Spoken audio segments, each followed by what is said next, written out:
mean, he's been directing me since I was born, so I'm kind of used to it. But it's fun working with him. You just got to know when it's playtime and when he's dad, and when it's not, and when he's actually the director or the person in charge. So you don't want to get those confused, but it's fun, yeah. You know, one of the things that was important, and I saw this with my dad growing up, because my father's a filmmaker. Did you know my dad's a director? Yeah. Okay. My dad's a filmmaker. Melvin Van Peebles, right? And growing up with him was like being bilingual. You know, there was my work, there was Mr. Van Peebles, who was the director, and then there was my dad. And my dad I could play with, love up, be wrong, come late. The work guy, don't do that with him, you know. And what was important, and I think all of them did really well with it, was showing respect on the set. Because other people, if they say, oh, your kids get away with that, well, we gonna come real late then. You know what I mean? So that's important. The other thing is, this is really deep, and this is something that's changing, which I think is fantastic and historical. When my father did, when I was 16, I was actually 17. I was 17 years old. I saw my father doing a Broadway play. He was the director, the producer, and the writer of the play. And he had an all-black cast, and the play was dynamite. It was called Ain't Supposed to Die a Natural Death. You remember that? Okay, all right. So, my dad's doing a play. Check this out. He hired an all-black cast. They would keep coming late. They kept coming late. And my dad pulled me aside. He said, look at how we are trained to fail. We're trained to not respect ourselves as the boss. He said, watch this. I'm going to show you something, son. He got a friend of his who's a janitor, an old white dude. He told the janitor, he said, come in here, throw on a suit.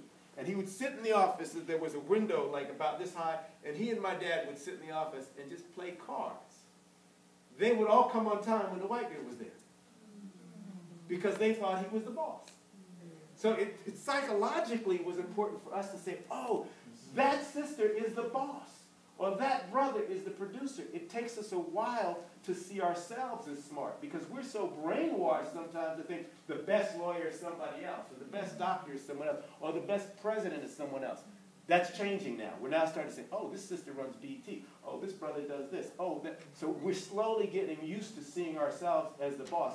So the first thing they had to learn was daddy is now the boss. You got to be on time. You got to show respect. And if you do that, everyone else will fold into place.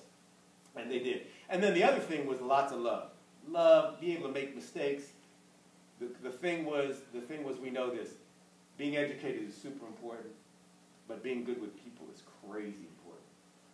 I don't know what it means to you to do this film. I was wondering, like younger people in the actual movie, like what does it mean to like construct this new idea of the youth that's going to be seen by millions of people? Good question. It's so great to be able to put out a positive message that people want to hear and want to listen to.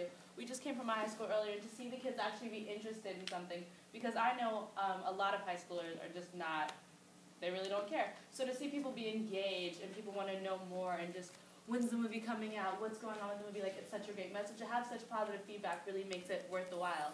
I don't know, I really like this movie because I look at it as kind of like 6 stories in one, and each character has its own story, or their own story, but then there's a big collective story, and they all have great messages that all come together at the end of the film. So to be a part of something that's that contributes that much to society and that just tells so much in one film is it's really an honor. And to work with this guy is just amazing.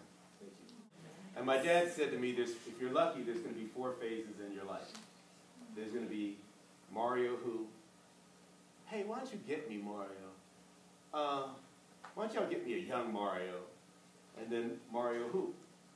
And so what you want to do is while you're there, while you have the ability to hold the door open, like for other folks to get in, make something that counts, that when you look back on it, you're going to be, that was something I wanted to say. And it was fun. If it's not entertaining, people ain't going to go.